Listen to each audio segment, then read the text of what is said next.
If you get a new garage door remote for your Chamber or LiftMaster garage door opener, here's the quickest way to program your new remote for it. First, you're going to locate the Learn button on the back of the operator. On some older operators, this is a square orange or red button. Sometimes it's purple.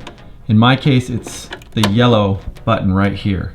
We're going to press that button, and then an indicator light is going to turn on. Then we're going to press and hold the button on our remote.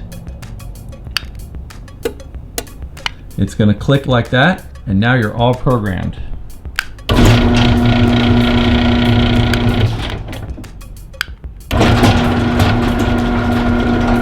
And that's it. It's really simple to program these. If you had a remote that had 3 buttons on it, you could program it to 3 different operators, and then you could operate each one from the same remote. And to do that, you would go to each motor and program each button to each operator the way we just did. If you have any problems with your garage door or garage door opener, please contact us today.